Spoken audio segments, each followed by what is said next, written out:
Garcia, Executive Chairman at DFNN, and Kyle Wilshire, I said that correct? Yes. Yeah, for CEO at Tesla. Very interesting subject. I want to just jump in. I'm not a big fan of Q&A. I mentioned to both of you earlier. The topic from today is, it's a little bit geopolitics. And Ramon, we were literally just talking about some interesting subjects, and the panelists before us were also mentioning some topics that we wanted to kind of explore a little bit further. I think the main question, or let's say the question on everyone's mind, which region is going to capitalize on the gaming market? Let's be direct. There's a lot of changes happening in the Asian landscape. Great topic that came up before, Thailand. I want to bring that up. But I first want to talk about something that's kind of a burning question. I mean, the Philippines has been a gaming hub here in Asia for decades. Now the land-based market is growing, the online, the new license regime. Ramon, I want to start with yourself. You mentioned there are some interesting things coming to light. What can we expect to see here in the local market over the next couple of years? Where is the new, let's call it, interest coming and investment? So I'll hand over to you just to give us a little bit of a brief on the changing market. Oliver, thanks. Good morning to you out there, SiGMA. Good morning, Kyle. Thank you also for being here. Now, I think the panel ahead of us already touched on the tariffs, right? So tariffs, no matter where you go, is going to affect the market. So in the Philippines, you have a great regime. I think the first time they ever came in and I was at SiGMA, I said, it would be great if they lowered taxes. Where they lowered taxes. There's still some inconsistencies, and this tariff will play out no matter where you go. So the Philippines right now, if you look at the market leaders just signed into law are equivalent.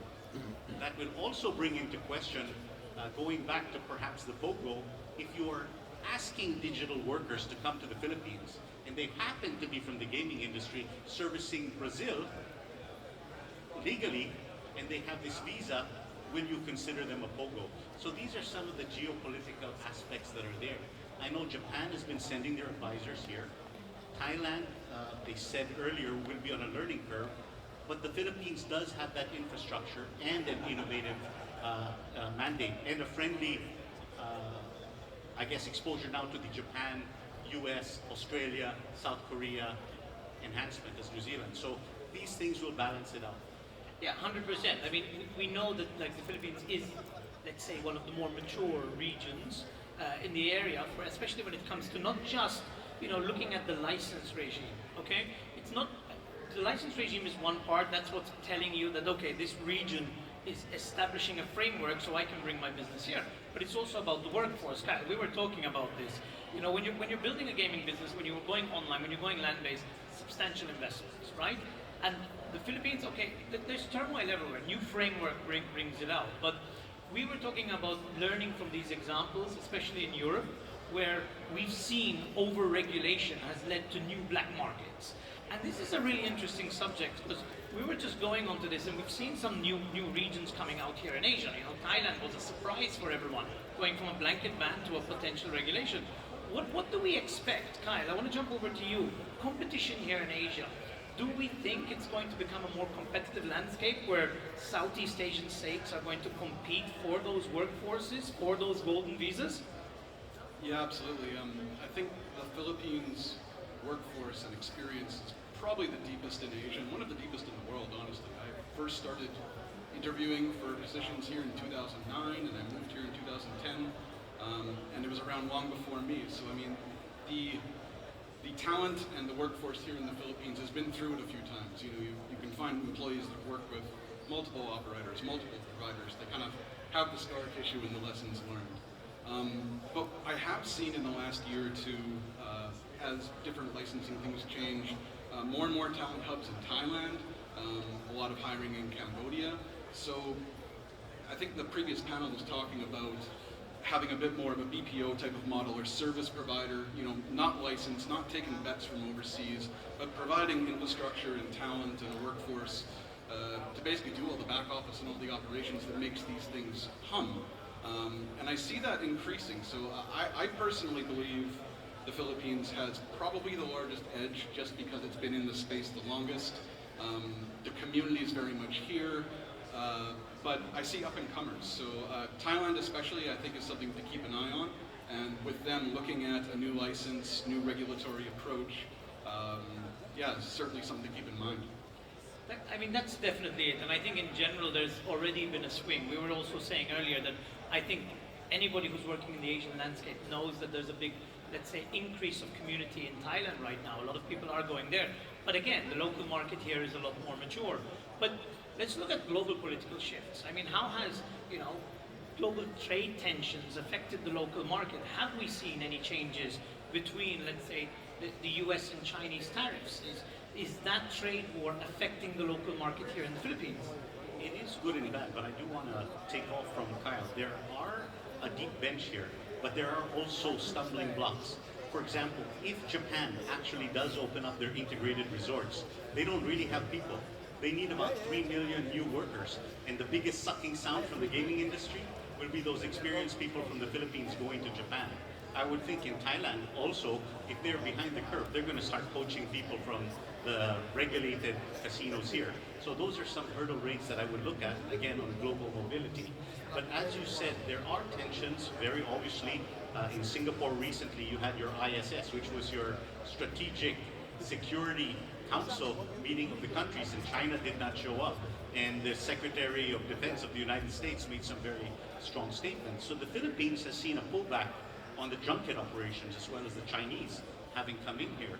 But that being said, while on a security perspective, there are some contentions, issues that need to be negotiated, by and far the Philippines has no direct problem with the Chinese people. And if you look at it, historically the Philippines has not had a race riot, unlike Southeast Asia. Everyone has had an overseas Chinese issue on discrimination, or even Indonesia, violent, or Malaysia, violent issues against their Chinese population. The Philippines hasn't. So that should be something that should be seen as a positive. Going forward, again, when you talk about geopolitics, gaming is one industry, but it is also dependent on other industries. Thailand, by far and large, has a better infrastructure than the Philippines for tourism at this point. Their airports are better. But if you look at maybe 5 to 10 years from now, the second largest investment in airports in Asia after Korea will be the Philippines. So these are the things that are positives, but you also have some hurdles that might affect the gaming industry here. So you mentioned Korea, and that's actually one of the subjects I wanted to bring up because, I mean, we are seeing such a political shift here in Asia. I mean, it's changing.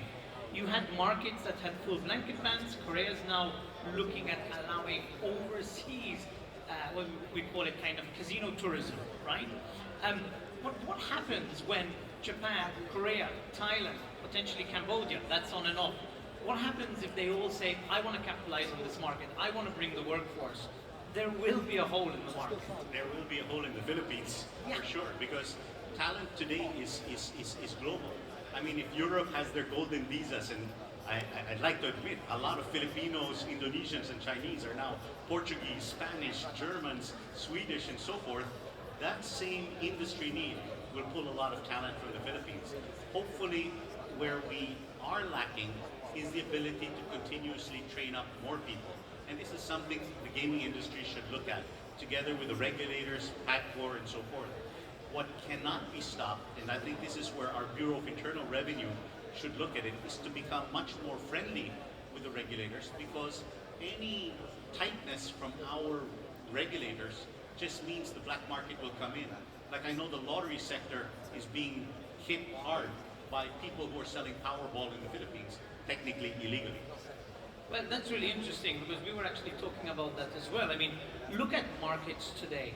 We can use Europe as an example because it's a more mature market. You have, in the earlier panel, they really brought up something interesting in the UK, and it's not to criticize, but over-regulation has led to a brand new black market. Today, I remember a time nobody would consider the UK without a localized license, and then you have new regimes coming into the market like Anjouan, Quetta, Nevis, and they're creating a new door that these over-regulated zones are simply creating a brand new black market. Kyle, I want to switch over to you. Do we see that happening in Asia? Do we see, the risk of new rules, new regulation creating what was essentially a black market in the past, but Could that come back? I don't personally see it yet. I mean, in terms of the Pico license, it looks quite flexible. I believe some of the commission rates were even dropped. To your point earlier, if you go to any European conference, Germany and the UK come up over and over again. And you know, the core of what we do as a company is we just look at what is the actual player experience. And the reality is not just taxation and everything, it's that they've neutered the player experience so badly that just why would you want to play in a German casino where you have to stop every half hour and you're treated like a child, and the slot reel takes 3 seconds to spin and €1 is as much as you can bet. Like it's very strange to say, okay, we believe we should have responsible gaming and everything, but these are all the thousands of rules around doing it, right? So taxation and regulation is one thing, but I think the real key is, are you going to really interfere with the experience? So far, I haven't seen that in the Asian licenses, but it's something to keep in mind, that there's a scale, and if you push too hard on that scale, the players are ultimately going to say, this is more interesting over here. 100%. That's exactly the point, right? And you hit the nail on the head with that one. Because as a player, I don't want to feel that I'm being regulated, right? It's one thing that I want to feel the entity I'm playing with has some level of responsibility. But if you come and tell me I can't play certain games like live casino, then what am I going to do? I'm going to go to the offshore casinos. I'm going to go to those, let's say, more flexible jurisdictions. Now, I know the market is new here. Well, it's not new, but the new regime, let's call it. We've had probably 2 decades of European licenses targeting the Asian market. But I had a question, like, now that swing is going to happen. The Asian market are becoming a lot more friendly towards the online gaming market.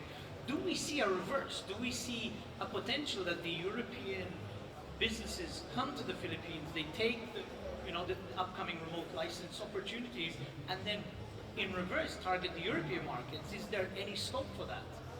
Absolutely. You want to go ahead? I had something I wanted to jump on there. For some reason, it's not very big news, but Evolution is about to open a studio here in Cebu, targeting the local market entirely at first, but I don't think there's anything stopping them from looking at the Philippines as a base for other places. So yes, that very thing could be happening in the near future, but we'll see how it plays out. Absolutely agree with him as well, and thank you for adding that. You know, the problem is when we come to this conference, you and I actually discussed it earlier. It's always about gaming, gaming, gaming.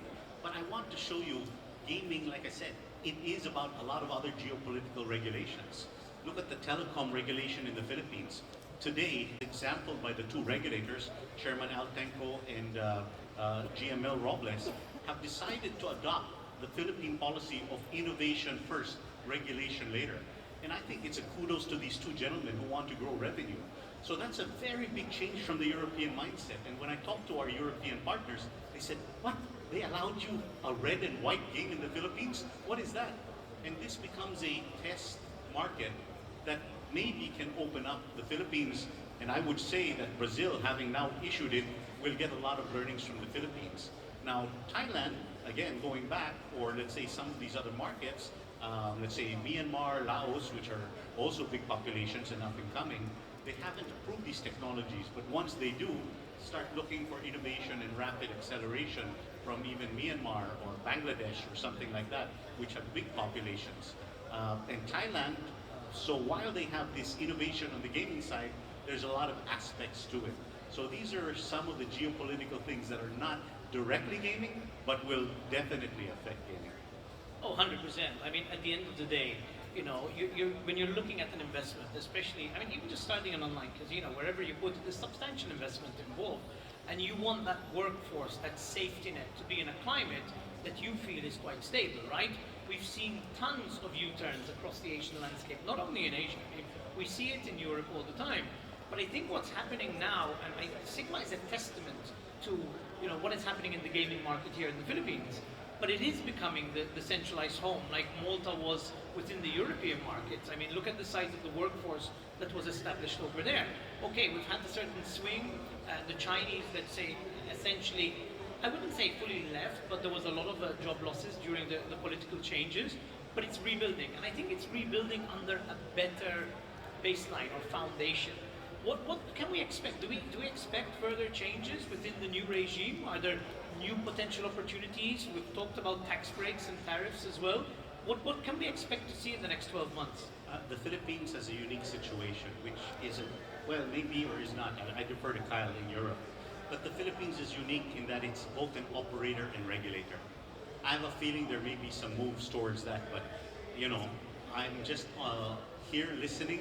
But I think that could be a big game changer as well if things were to move on the part where they will just be a regulator. And then we'll see probably much more innovation on that side.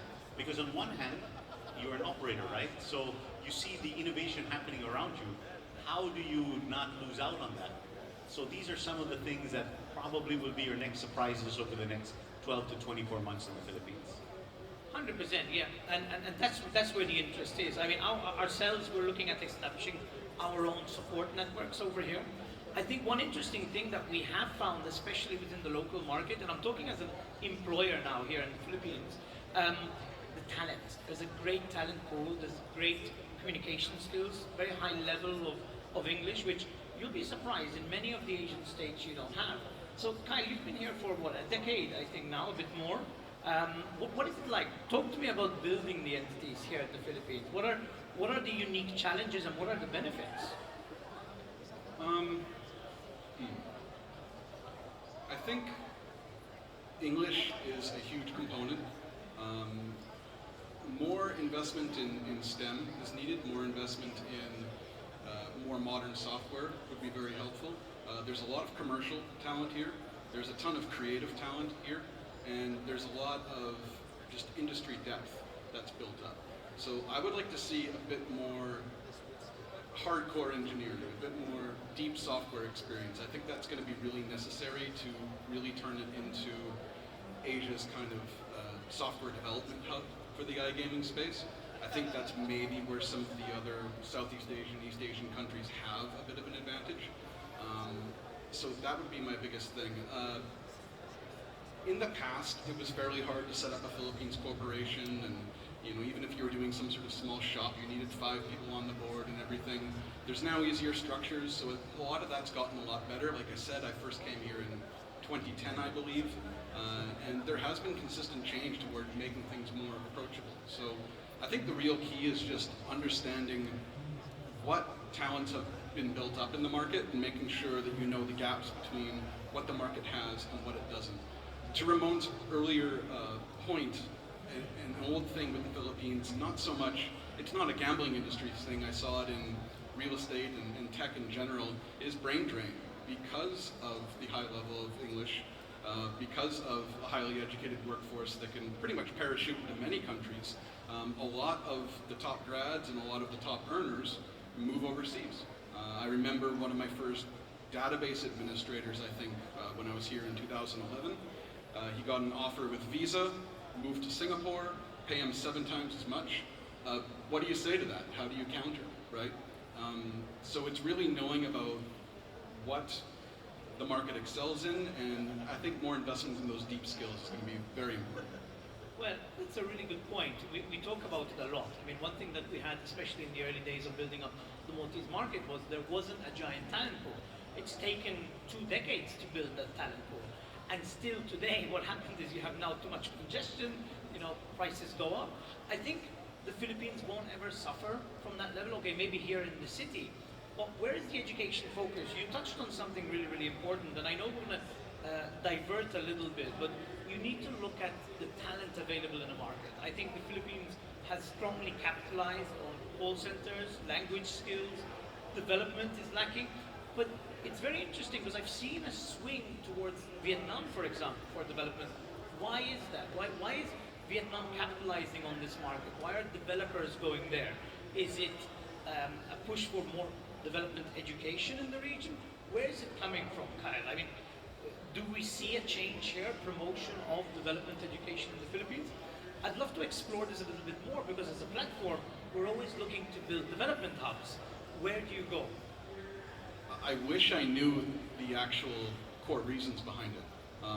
All I know is, yes, I see more and more people moving toward Vietnam and just because of what you can get for the money. Whereas the Philippines, maybe it's the education, software development education, a bit more Java, older technologies where maybe newer things should be supported.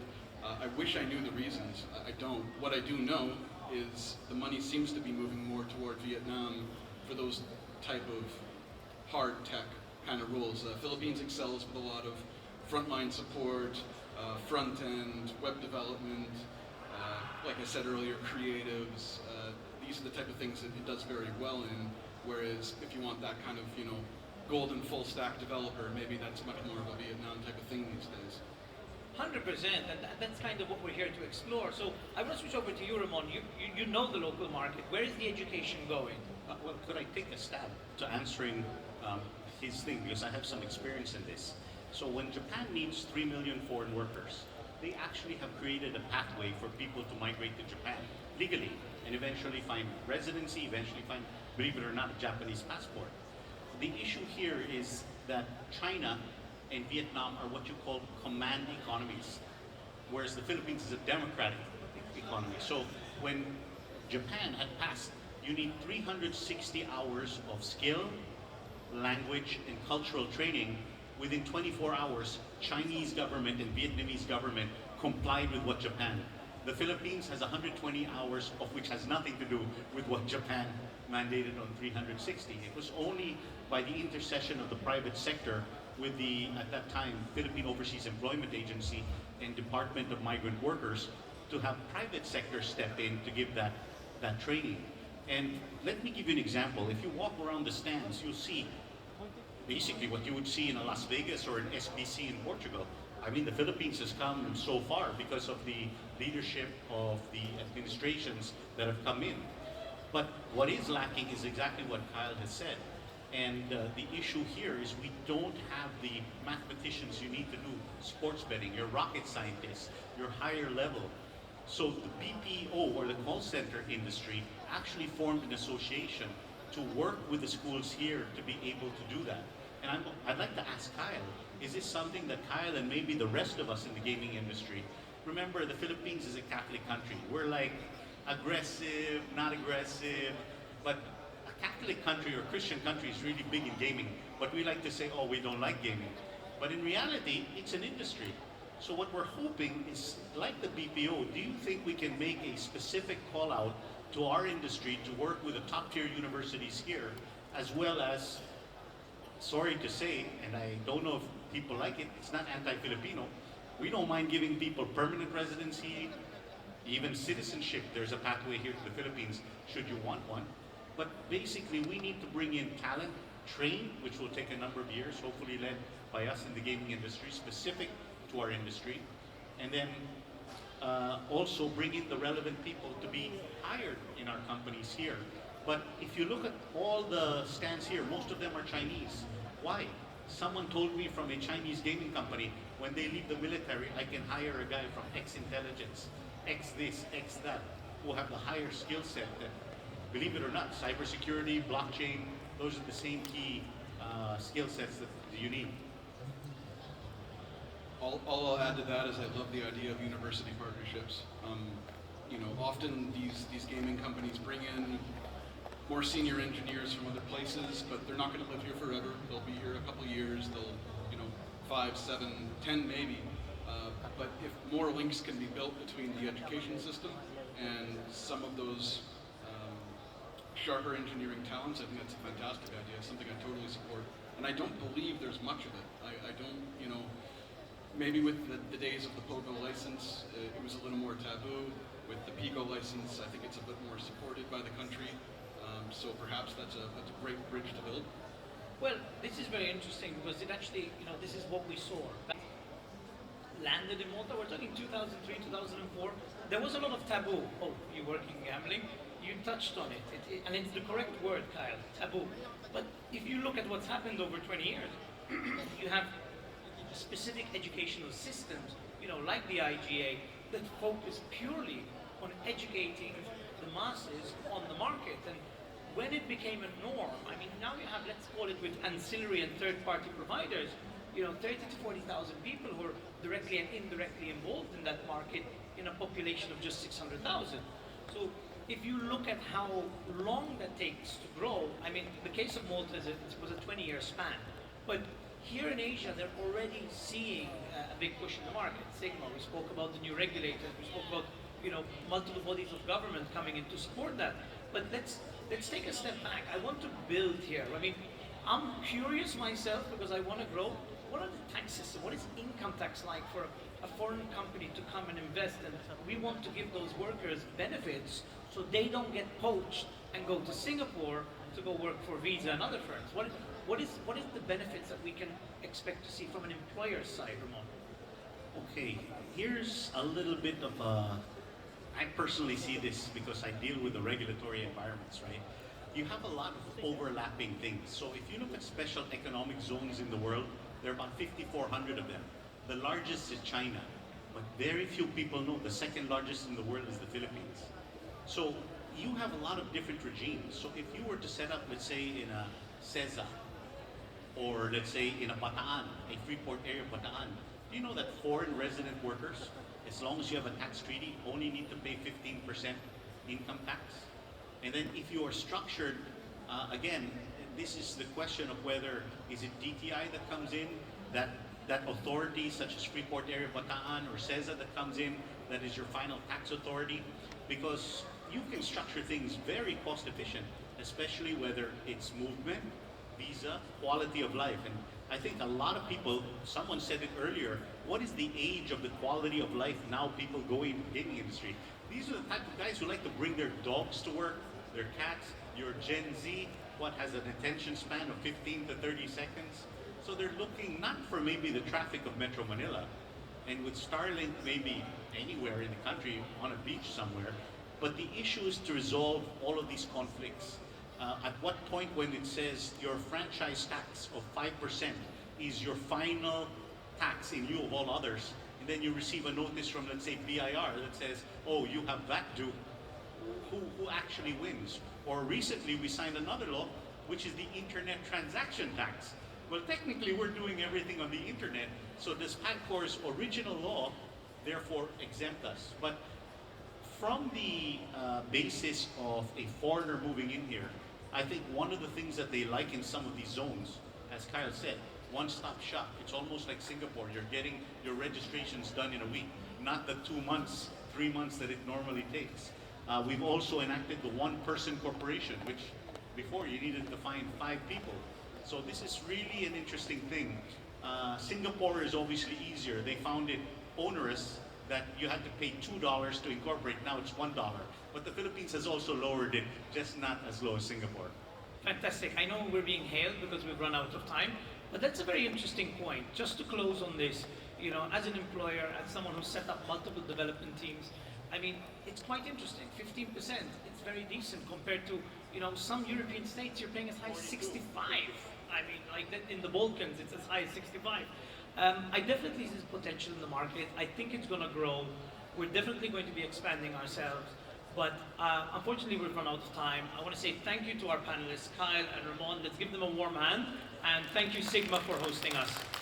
Thank you so much. Oliver, your panel discussions and fireside chats always run over time, but they're always brilliant. And I want to say a massive thank you. I don't know about you guys, but that was so incredibly interesting.